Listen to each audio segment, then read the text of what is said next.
Welcome, everyone, to American Girls, the podcast where we're reliving the American Girls series book by book. I'm Mary. I'm still Allison. Thank you for being here, Allison. We're here again for our Addy bonus episode, bonus episode. Wow, what a time to be alive. A true bonus. Oh my God. This conversation we had with this very special guest was so crazy. I felt like she dropped so much knowledge on us in such a brief amount of time that my head is still spinning. Like, if this conversation had happened 180 years ago, this was the equivalent of a lightning bolt coming through via telegraph line. Like, wow. That was how hard she hit us. You know, without further ado, we spoke with Vera Siskelski, who works at the historic Stagville State Historic Site in North Carolina. And this happened through the magic of DM. Wow. Where all great friendships really begin their lives, right? I mean, twice a day, Instagram tells me this image has been blurred for your protection. I click it. Brave. It's always a doll. Thank you, listeners. It's always a doll or a young person surrounded by toys or things like that. But one of you reached out to us and said, you do know that Historic Stagville celebrates Addy's birthday. And I said, no, I did not. And where's my invite? So you also told us that they have the documents that are the origin for Addy's story. So, you know, being as plucky as we are, we figured, what would the Olsen twins do? Exactly. They would just DM Historic Stagville and see if they'll do an interview. And they were so amazing. During COVID times, they got back to us within a week. Vera powered through farm emergency to speak with us. I mean, it was great. I don't even know what those words mean, but, you know, I'm so thankful to Vera for making time for us. And, you know, Allison, if we really were like the Olsen twins tackling this, I would have divorced my husband in an emergency filing in preparation for this interview. I know the exact nature of the emergency, other than just like the circumstance itself, remains to be seen. Yeah. I mean, I've done what research I can. And so far, there's just a lot of like rough conjecture that she wanted to have children and he didn't. And, you know, she was afraid he was going to throw all her stuff out in the street and, you know, felt like she had to do this. So, you know, this pandemic's hitting us all pretty hard. So I started doing my research and then I realized, how am I going to possibly stockpile enough artistic looking bowls of cigarettes in time for your nuptials? Allison, this is uncanny. I had the same exact thought. How? Where? I mean, when? Why? God, it's like as a wedding, like planning my own nuptials, I didn't account for bowls of cigarettes and I feel embarrassed. And now it's like, what am I supposed to do? Where do I turn? I don't know. And I don't even know that this is like a proper segue. Something that we learned from our very distinguished guest is that the real place that the Addy books is based off of was a tobacco plantation. Yeah, that was tough to learn. Also in the same week that we both were encountering a newly published Doris Duke biography. I'm not done with it yet, but you finished it. And of course, her money comes from a tobacco fortune as well.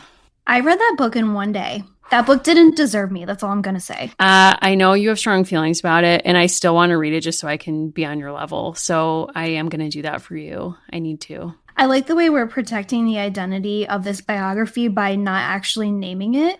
It's for the best. Like, you know, like in the same way that we'll solve any crime by dinner time, I'll withhold the title of any book that I think the author may be embarrassed to have published in the future. Yes. Now, like speaking of like past, present, future, one of the things that was so powerful about the interview, like being very sincere, very serious about this, the interview that we had with Vera, she walked us through not just the story of what it would have been like in the same time as Addy's setting, which is, you know, 1860s, but actually took us all the way through the different lives of the plantation and the way that it persisted through the system of sharecropping. She gave us this like amazingly brilliant and dense family history.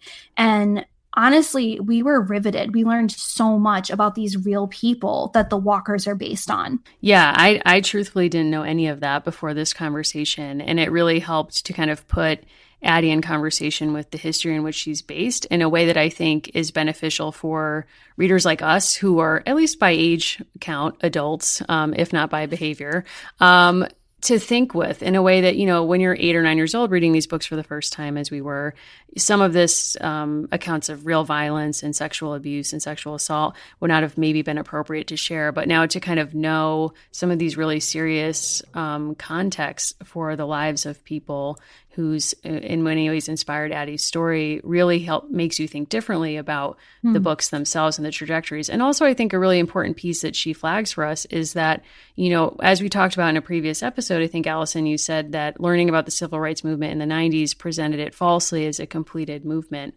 And so really thinking about the Civil War and civil rights in a similar context, that Addie's story doesn't end just at the end of book 6, but obviously her life would have continued through Reconstruction. What would that have looked like for Addie and for her peers, thinking about sharecropping, and even thinking about current attempts to still have conversations with descendants of folks who lived on this plantation. So I was really moved by it. I thought it was really powerful. And I think we can consider this perhaps the first entry in what we're calling our Addie syllabus, which we will have another mini episode out this week to talk about in further detail, and we will make available online. So, thanks to all of you for reaching out to us with these suggestions, not only of things to go on the syllabus, but also for guests. I mean, we met Lacey, we met Vera through really your connections and this community of listeners. So we're really appreciative of you. So without further ado, much thanks to Vera. Let's dive right into this interview. This episode is brought to you by Podcorn. Podcorn is a marketplace connecting podcasters to advertisers for native podcast sponsorships. What does that actually mean? Well, for our purposes, it means that we don't have to run ads on our show for products and services we don't believe in. We take this community really seriously, so we've in an ongoing way been trying to match with products that actually meet our mission and our values and are things that we're proud to support. So Podcorn has been a really wonderful service where we've been able to log on to their site and find a bunch of advertisers who want to work with us that we're excited to work with as well. If you're a creator and you're looking for brands that you might want to work with, Podcorn is a great option. They have a marketplace mission to give podcasters transparency, creative freedom, and control, and you never give up exclusive rights to your podcast. Click the link in our show notes to learn how to sign up and to learn more about Podcorn. That's right. So just head over to podcorn.com and get started today.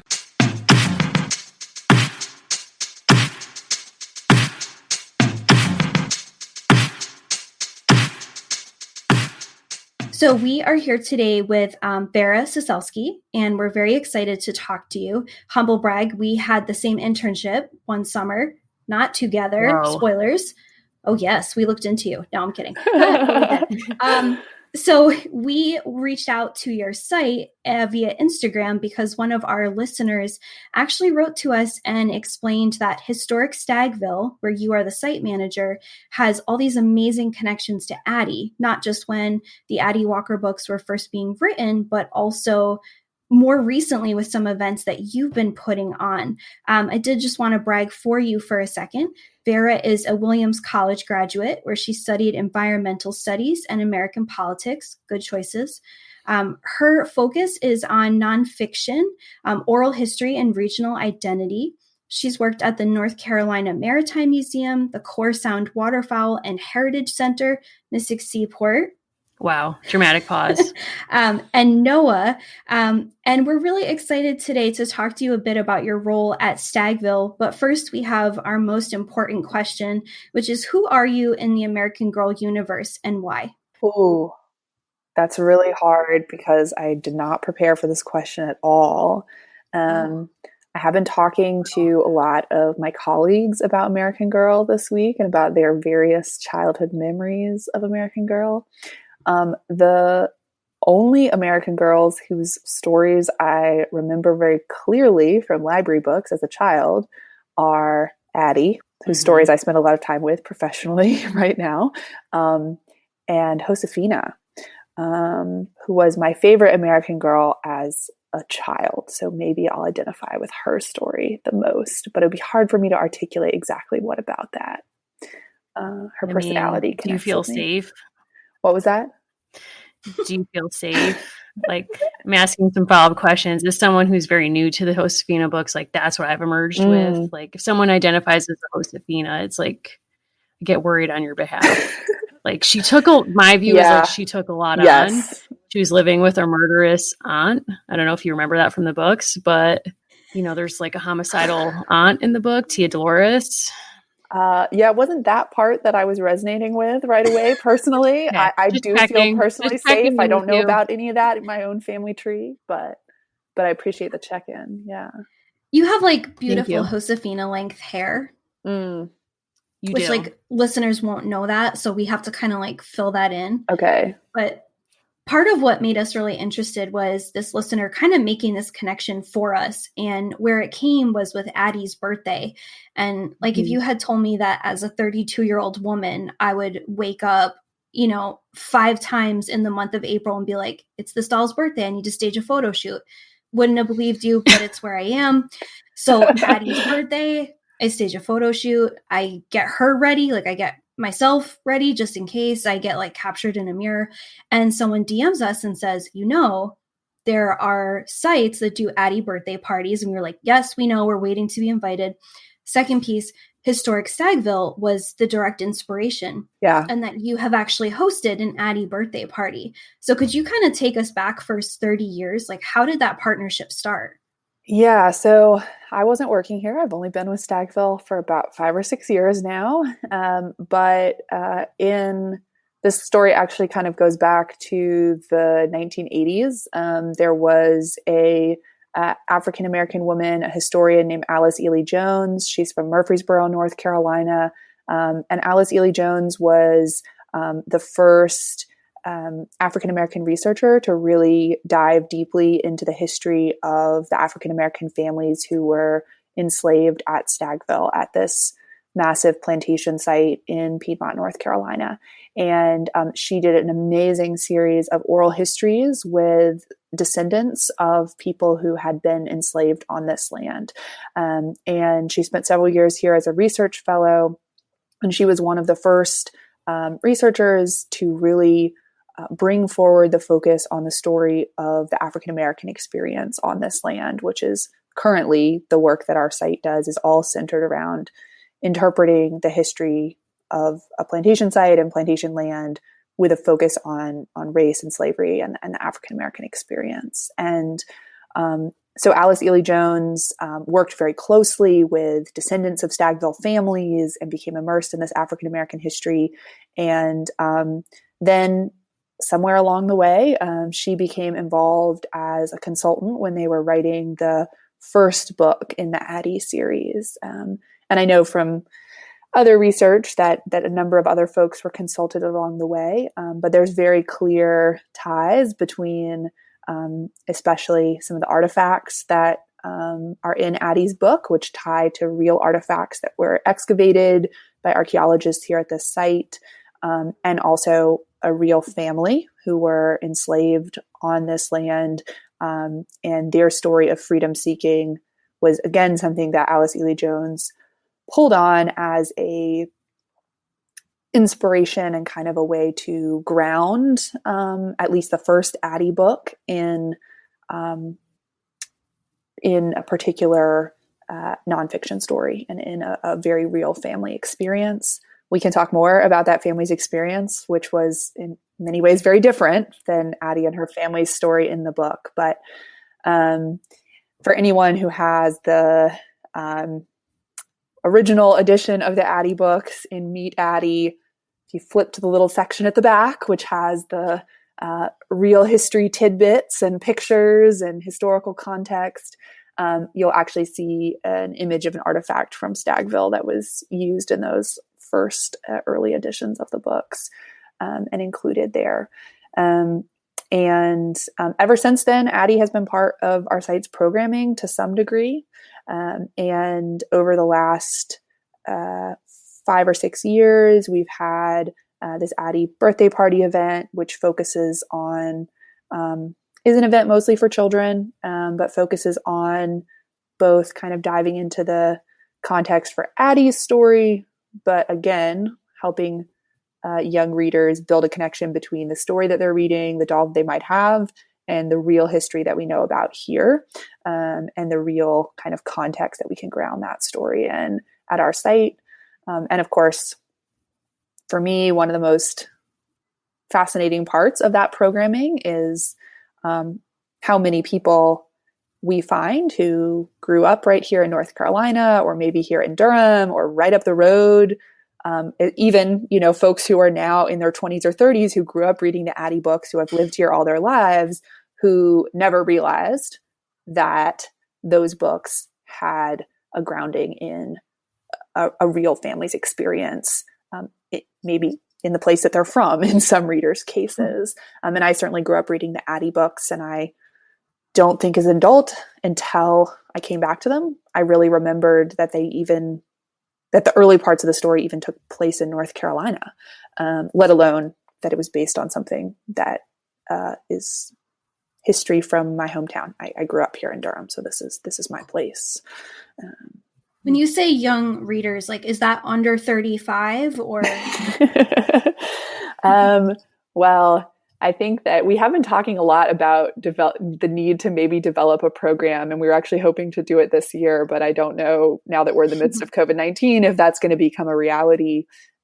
But we are hoping to develop a program actually for folks in their 20s and 30s, and folks who grew up reading these books, who are no longer school aged, who want to maybe engage a little more deeply with like the context for what Addie means. And I'm sure y'all obviously have thought very deeply about kind of the place that Addie holds in the American Girl canon, and the much broader history of dolls of color and dolls of race kind of throughout American history, right? And I think there's a really deep history for us to tap into there, for programming for adults, but we're not to the point. I don't think we're gonna be able to do that this year, unfortunately, in these times. Well, I think something that's really interesting about the potential of reaching an adult audience is thinking about the gap between a story that's satisfying or not traumatizing to children, which is what the challenge was for Pleasant Company, versus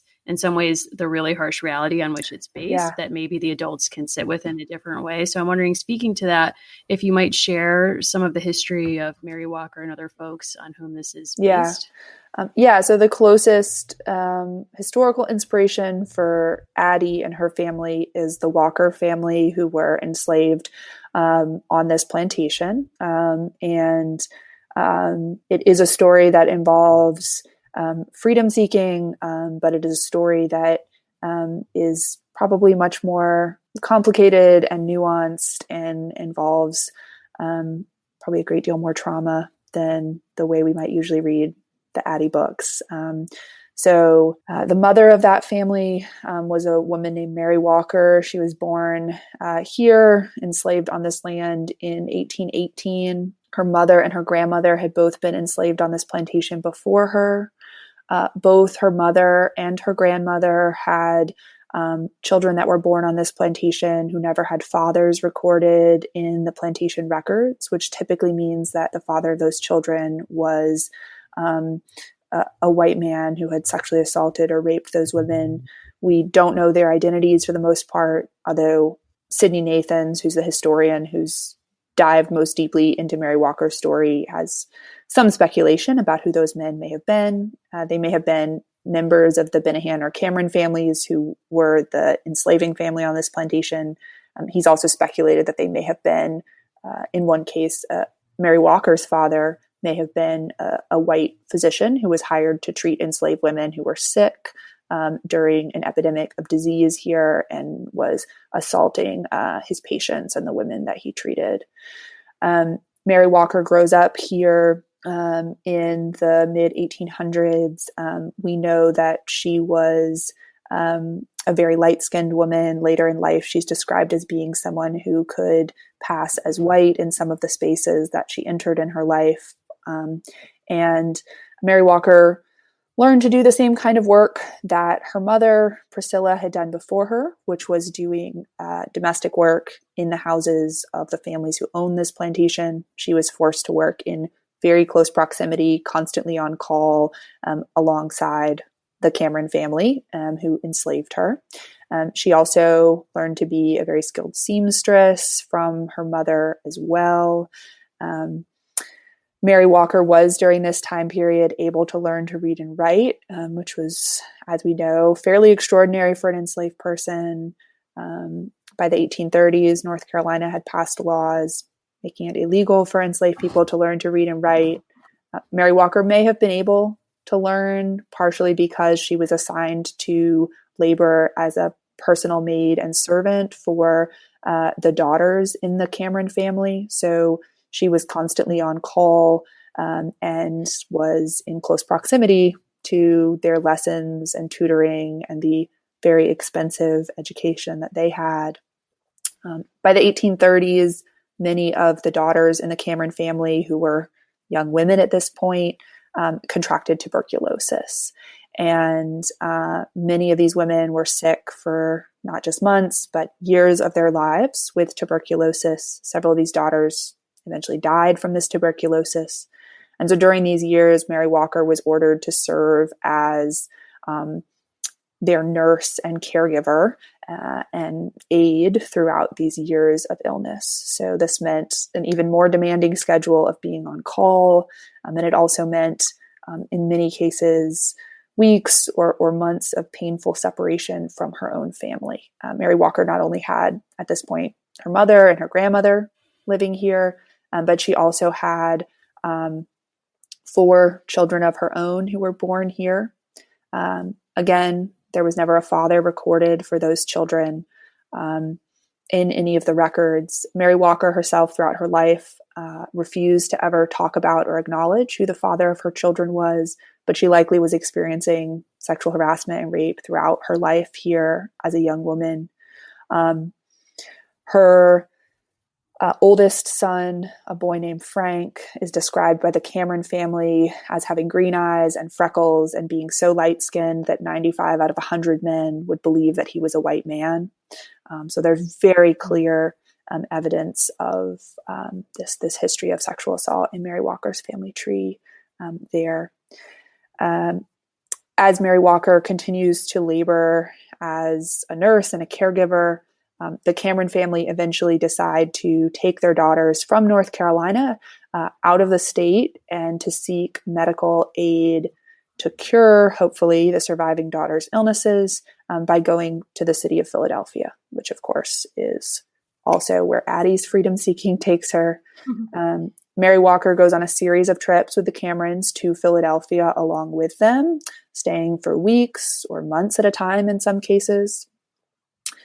And the Cameron family knew that this meant taking an enslaved woman into free territory, into a place where it might be easier for her to find aid or to take her freedom for herself.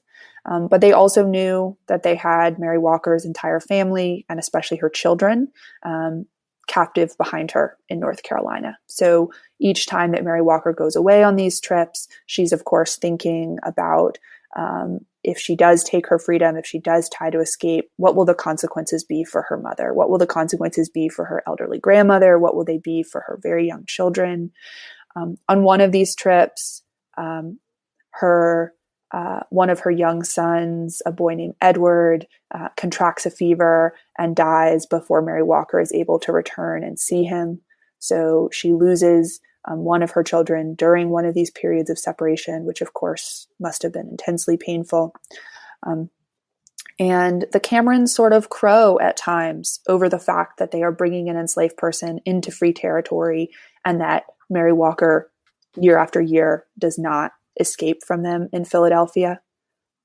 They crow about this partially because the Cameron family built up their identity on ideas about slavery as a benevolent institution. And they love to publicly and internally portray themselves as people who were supposedly good slaveholders, supposedly often trying to paint slavery as about some sort of relationship of affection or loyalty, particularly between them and the people they enslaved who were doing domestic work and who were working in close proximity around them on a daily basis. Of course, we see from the horrors of Mary Walker's story, from the family separation and the stories of sexual assault and the violence that she faced on a daily basis, that was in no way how Mary Walker would have described these moments. But the Cameron family in many ways take this as a sign that Mary Walker does not want to be free, would not want to escape from slavery. Whereas, of course, she was probably making a calculation about the very real dangers and risks for herself and her loved ones if she was to try to get free. But in the summer of 1848, the Camerons are back in Philadelphia yet again. They have Mary Walker with them yet again. And on this trip, something changes for Mary Walker. She learns that the Camerons are planning to sell or separate her family members in some way. This family unit that she has worked so hard to keep together is suddenly being threatened. She also, in one conversation later in her life, alluded to the fact that she feared the rise of what she calls a young and reckless master. This may be an allusion to a renewed threat of sexual assault against her. This may be an allusion to perhaps some of the young men in the family playing a greater role in decision making, and maybe she thought that they were planning to sell or separate her family members. This threat is very, very real to Mary Walker because the Camerons have a massive plantation complex here in North Carolina. But just a few years before this summer, the Camerons have bought land in Alabama, and they have decided to start a sister plantation there. So Mary Walker has already seen 114 enslaved people marched off of her homeland here in North Carolina and force marched to Alabama to grow cotton in the Deep South. And she knows that year after year, more and more people are going to be sent there. So she has seen that trauma and that ripping apart of families in a kind of massive scale right in front of her. So when Mary Walker hears this threat, she decides that she believes she's probably going to be separated from her family no matter what. She decides to try to escape while she still is in the city of Philadelphia. And she was able to escape from the Camerons with the aid of a network of folks known as the Vigilance Committee, a network of Black activists and abolitionists in the city of Philadelphia. As best as Dr. Nathans pieces together the story, she essentially walks out of the house where the Camerons are staying, right in central Philadelphia, as if she was running an errand under their orders, and she's taken in by this network of men. Her main contact was a Black man who worked as a waiter up the street from the house where the Camerons are staying, so she was able to have glancing contact with him along various errands. And Mary Walker is hidden in a safe house long enough that the Camerons were not able to recapture her, and they're forced to come back to North Carolina without her. And she lives as a free person for the rest of her life. But of course, unlike in Addie's story, she does not have any of her children with her. And so she spends years and years of her life fighting to try to reconnect her family in some way. This includes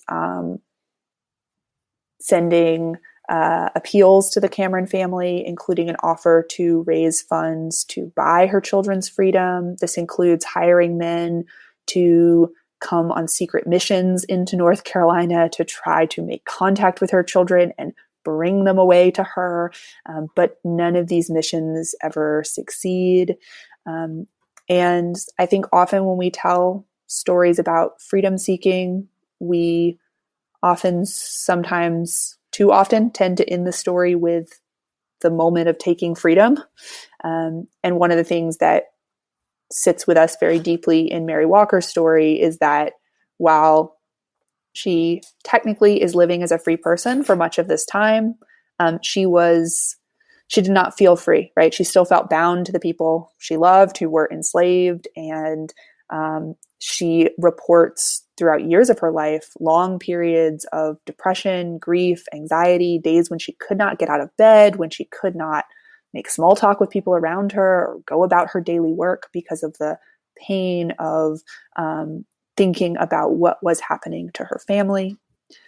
She had two sons left living, Frank and Bryant, who were still here in North Carolina, and then her daughter Agnes, who's the closest parallel to Addie in this story.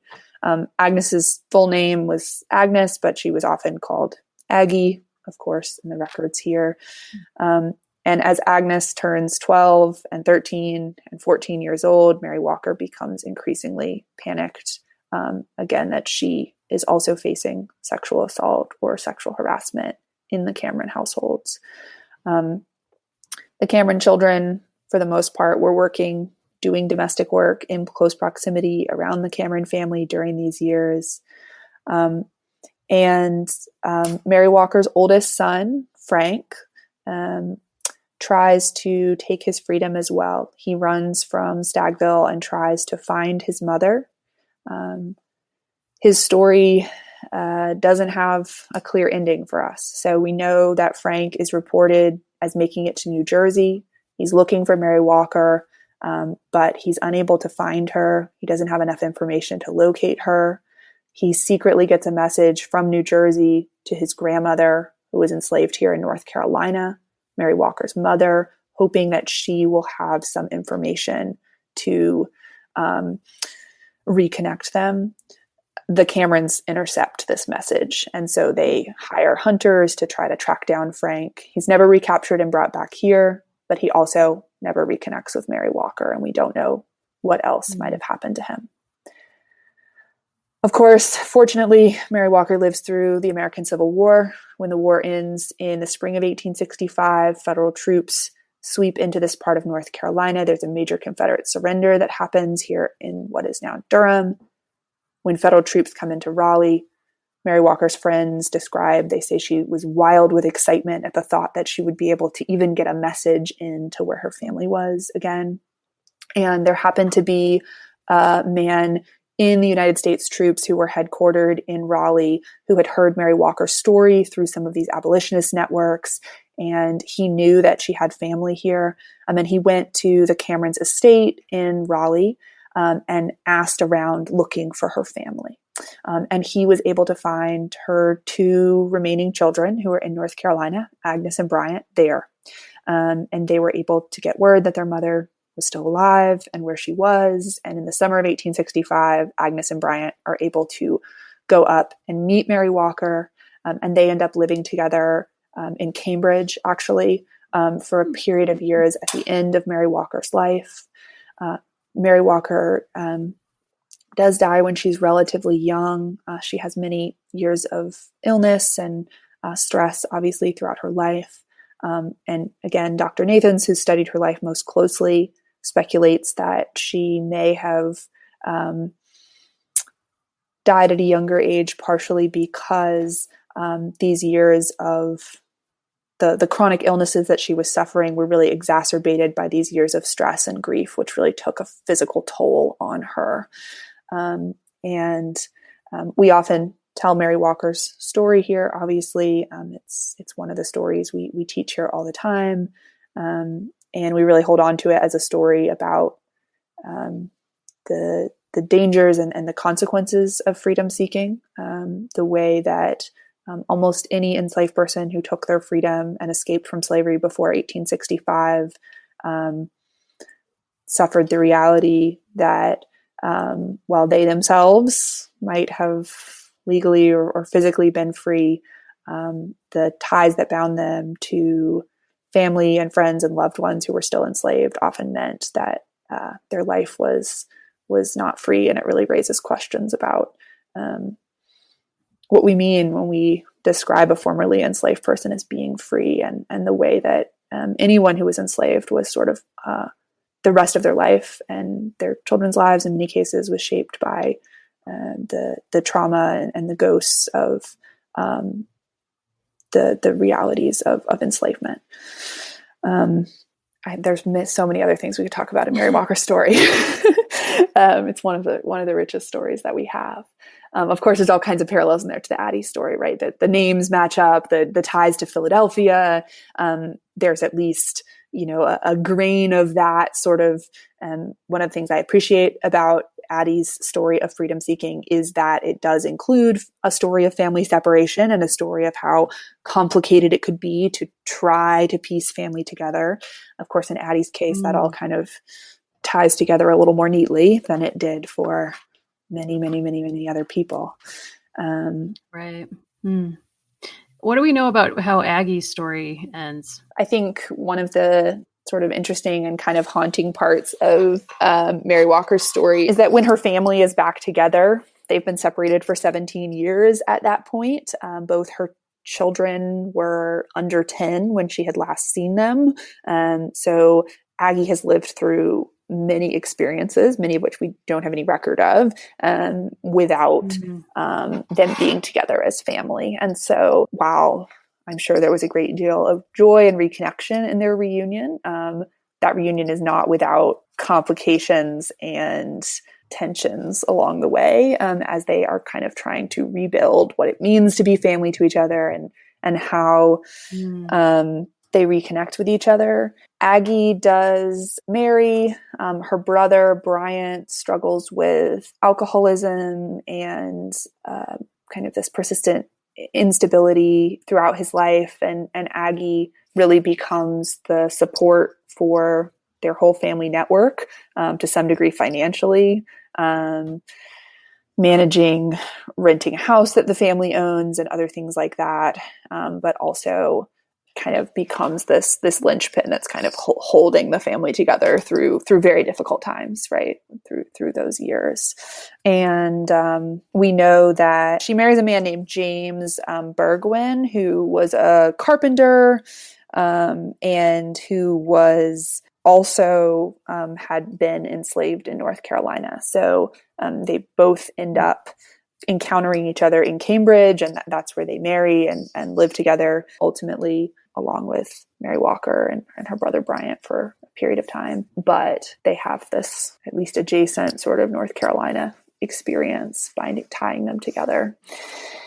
And we know now there are living descendants of Mary Walker, and I believe they're from Agnes's side of the family. I've spoken with one of them by phone. Some of Mary Walker's descendants were able to, or chose at times to, pass into white portions of society in the North. Mary Walker herself was encouraged to do that at times by white abolitionists or white allies who she worked with, and she was very resistant about ever doing that. She, on one occasion told by a white acquaintance that she should kind of put behind her life of being enslaved and her children and her family, and instead kind of pass as white and reinvent herself in society. And she is very, very adamant about not doing that, which stands out especially in her story because she's also regarded as someone who was very quiet and reserved and tended to not be particularly assertive and aggressive in conversation. But some of her descendants do that, and some of her family members marry Irish American folks and white families living in around the Boston area. And so Mary Walker's surviving descendants today, until they were contacted by Dr. Nathans during his research, completely self-identified as white, and never would have, as far as I know, never would have thought that they had ancestors that had been enslaved in the United States, because it never would have occurred to them to look for that in their ancestry. On the flip side, when you look at, a site like Monticello, there were many people who self-identified as white who were descendants of Jefferson, who never would have understood themselves as having African-American ancestry, right? Like people who claimed for hundreds of years direct lineage from Jefferson. His forced relationship with Sally Hemings, just like you're saying, she's a half sister to his dead wife. Yeah. Like, as you were describing these relationships, like not only is there rape and coercion, there's incest. Mm-hmm. Or is that not accurate? I don't know the Monticello story inside out. I think that what we do see is that, for many reasons that we can get into, but when we work in public history, right, one of the things we see is that we're very comfortable with history as a linear narrative and as a progressive narrative, right? So when we work with visitors or with the public as we're teaching. It's just very common, from grade school through all ages, for people to want to frame history as sort of a slow and steady march of progress, right? And that things kind of easily and linearly evolve from one thing to the next. And one of the consequences of that is that we see visitors tending to conflate the history of enslavement with the history of racial segregation, right? And assume that the story of race-based slavery in the United States is a story of as much segregation and separation between enslaved African and African American people and white enslavers as we might think of a story of the Jim Crow era. And obviously, even that story from the Jim Crow era is a false construction. But certainly one of the things that means is that one of the things that visitors encounter in Mary Walker's story is a reality that someone who was enslaved, like Mary Walker, in her case doing domestic work, was constantly in very close forced intimacy and proximity with the people who enslaved her. And that Mary Walker and her family members were actually very forced through this institution to kind of know everything there was to know about the people who enslaved them. And in Mary Walker's case, at least, were able to use that to navigate the system of slavery to some degree. And in Mary Walker's case, to seek her freedom, right?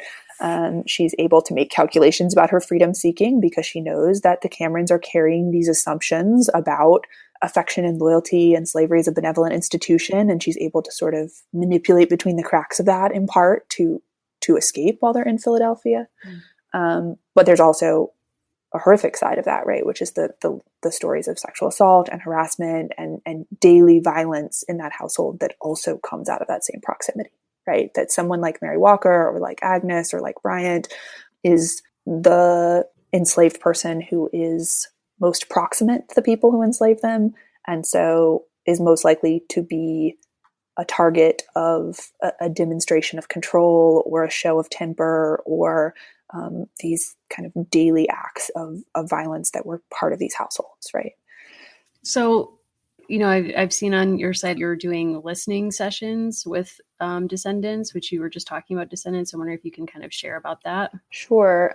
So we have had a really active descendant program of some kind ever since the site was established. Oral histories and information from descendants has always been critical to knowing the history of this place, because while there are thousands and thousands and thousands of pages of records from this plantation's history which survive, they're almost all written by white folks, and they're almost all written by white people who are in positions of power. They're written by enslavers and overseers. And so often this oral history from descendants fills in all kinds of pieces of the story of this place. There are still hundreds of people living right here in Durham, where we're located, who can trace their ancestry back to people who were enslaved here. There are thousands of people all over the U.S., in California, in Michigan, in New York, probably almost anywhere you can think of, who can trace their ancestry back here. And so we've always had a very active program to collect oral histories and to do genealogy work and to make the archives accessible to descendants and to figure out ways to build family trees and document the story of these families.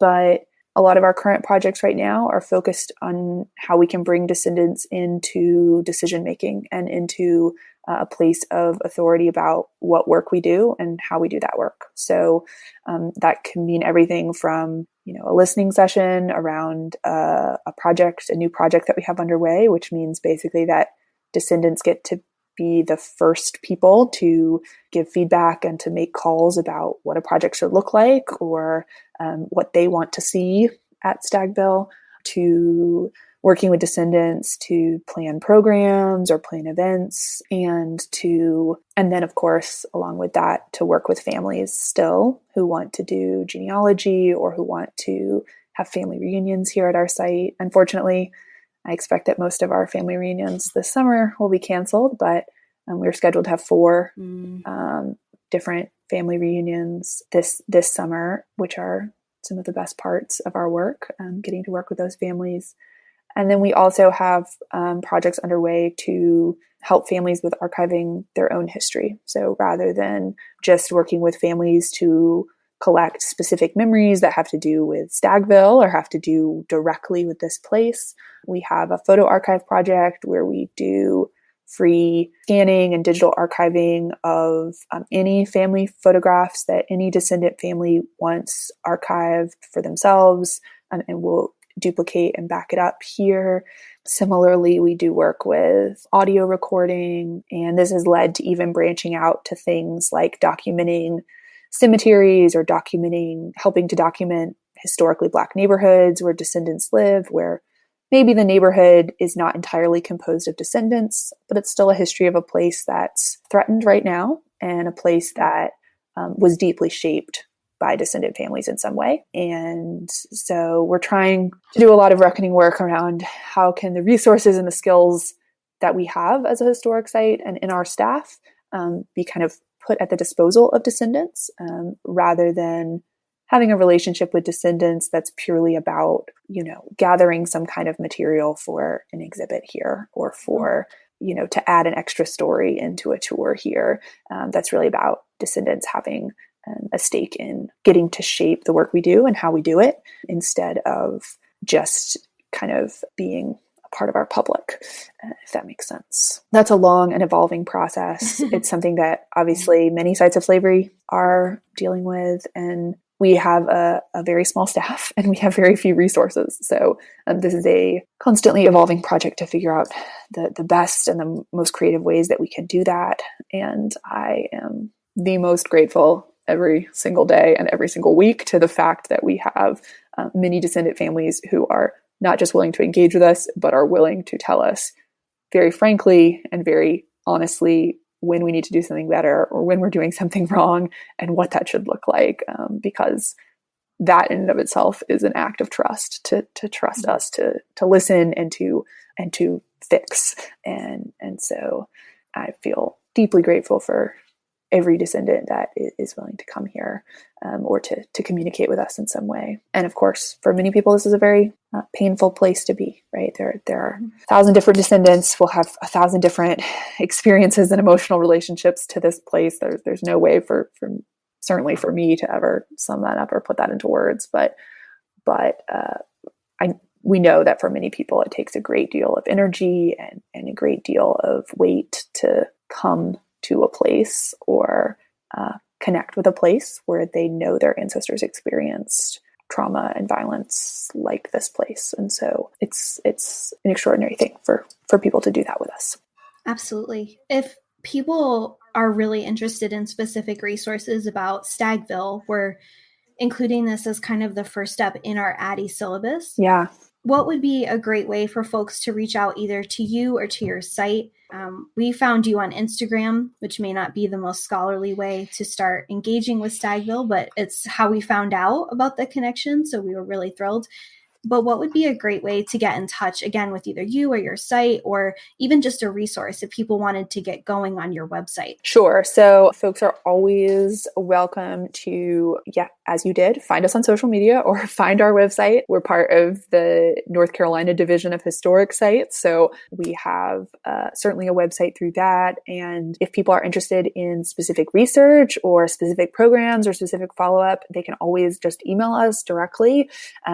We can, the best email to reach our staff is just info@stagville.org, which is STAGVILLE.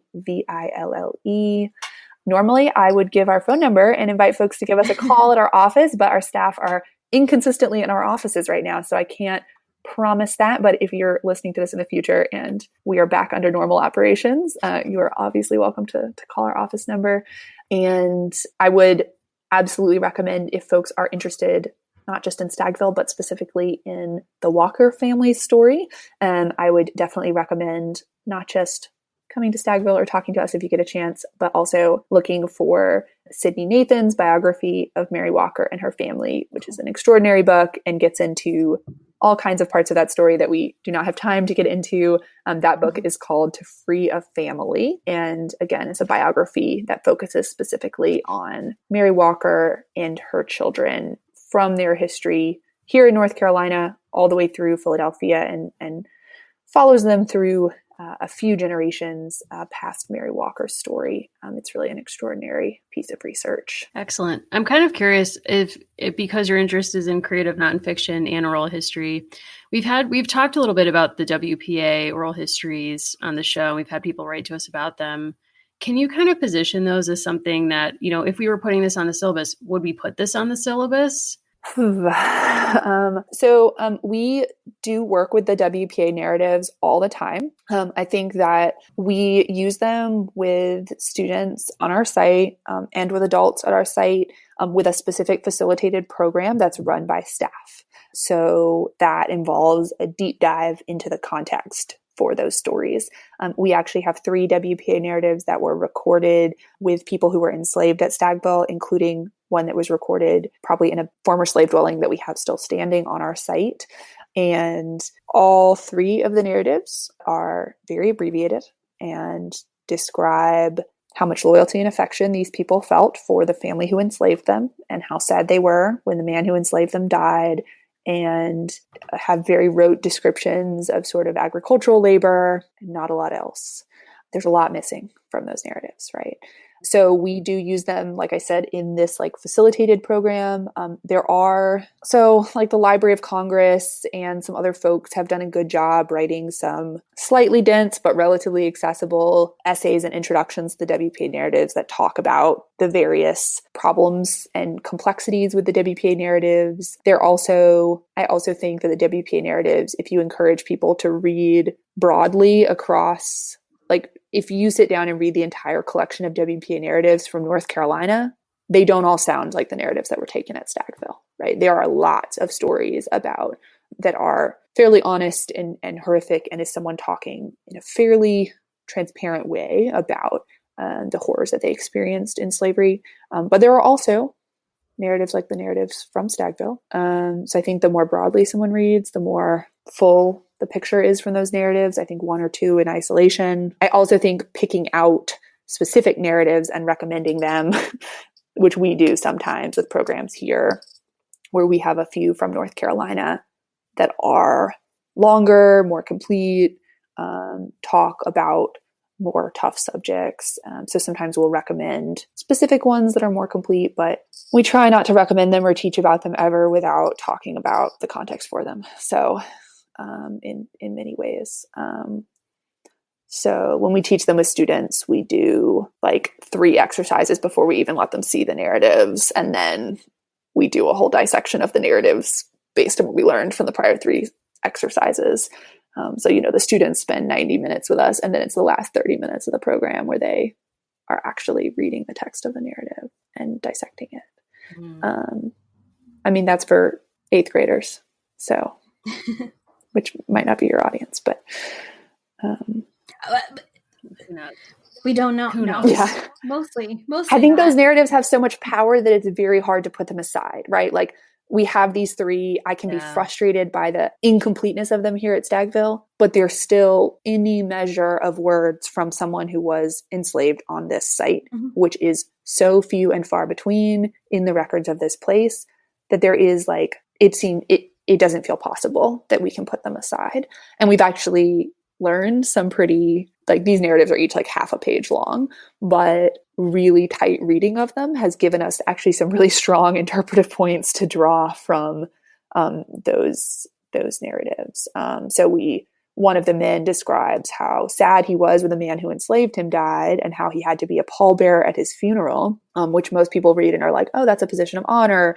But he describes the fact that when they came into the chapel, and first he mocks the man who enslaved him for being so heavy when he talks about carrying the coffin. And then he describes the scene in which they brought the coffin into the chapel at this grandiose funeral for this wealthy man full of white elite families, and that he was forced to sit on the floor at the front of the chapel during the service, practically under the coffin in this moment, which is a very degrading and dismissing scene within that. He doesn't talk about how that made him feel in the narrative. He does not broach that emotional sort of threshold of it. But you can imagine what it might have been like for him and his family members to kind of be marginalized and be pushed aside in that way. 2 of them talk about how Paul Cameron the man who enslaved them would stop them in the road or on a path if they passed him anywhere, and would ask them, who are you? Who do you belong to? And refuse to let them keep walking or keep working until they told him, I belong to you. And that comes from multiple people here. It's a very small beat in their narratives. They don't, again, talk about the emotional weight of it, but we've been able to dive more deeply into that moment. And these are both actually men who did domestic work for the Cameron family. So these are both people who, like, Paul Cameron knows exactly who they are. They're his cook. They're his body servant. And there's this it's just this act of power play and control in that moment for him to stop them from doing the work that he has ordered them to do so that he can listen to them recite yet again that he owns them and has authority over them.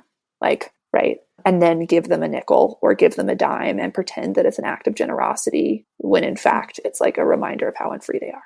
Right. So there's all kinds of little bits that we can dissect out of those stories, but it takes a lot of context and a lot of sitting with them.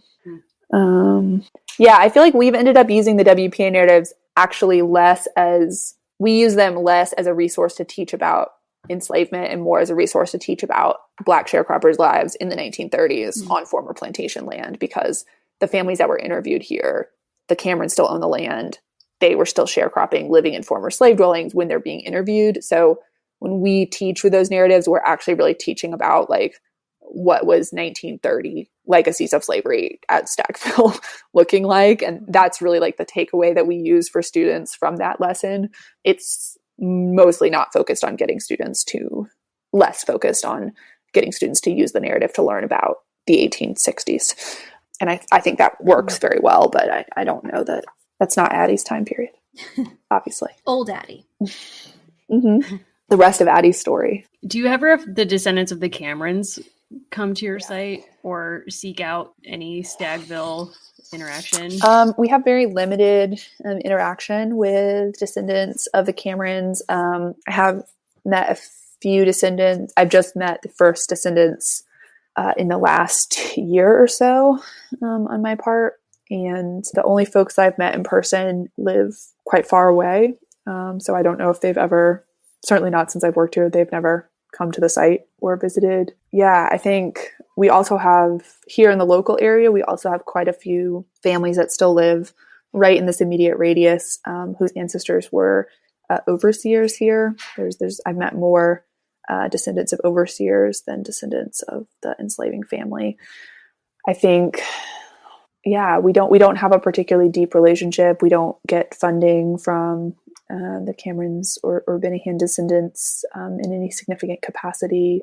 I know that we have some descendants of people who were enslaved here who are very interested in, who have expressed to me that they hope that our site staff can build a relationship with descendants of the Cameron family so that the descendants of enslaved people here could then connect with descendants of the Cameron family. And I know one specific descendant family who has expressed that that's important to them, something that they're very drawn to. I haven't had the relationship yet to help make that connection for them. But of course, if that's what they're interested in us facilitating, and there's a possibility for us to facilitate it, we would gladly do it, but we just haven't had those close ties yet. A lot of our research right now is focused on re-examining the narratives about the Cameron family and the way that they have presented themselves over generations. There's a lot of work done here on bringing forward the stories of enslaved people. But what I found is that while stories of enslaved people have been brought forward, there was still, in many cases, a lot of the old mythologies and kind of frameworks of thinking about the enslaving family were still in place. And so we've been doing a lot of work in the last year and a half or so, and that continues going forward on trying to really reassess how we talk about just the way that we want to talk about enslaved people as individuals and focus on individual stories and focus on specific experiences of enslaved people, not just flat experience that of, some sort of generic picture of enslavement here. In a similar way, we're trying to kind of deeply dive into some of the very specific stories of the people who were perpetrators here. that's still in the early stages. I expect that maybe in the course of that research, we would encounter some more Cameron descendants, but I'm not sure we're there yet. Interesting. Cool. Yeah. Well, thank you so much. Yeah. Hopefully next year we'll actually have an Addy event again. Our event was obviously canceled this year, but maybe next spring. Keep us posted. Like maybe we meet the age requirement. know, hopefully right? we meet the height requirement. Yeah. Should you have one. So yeah, we'd be very excited to hear more about that as it continues to develop. Yeah.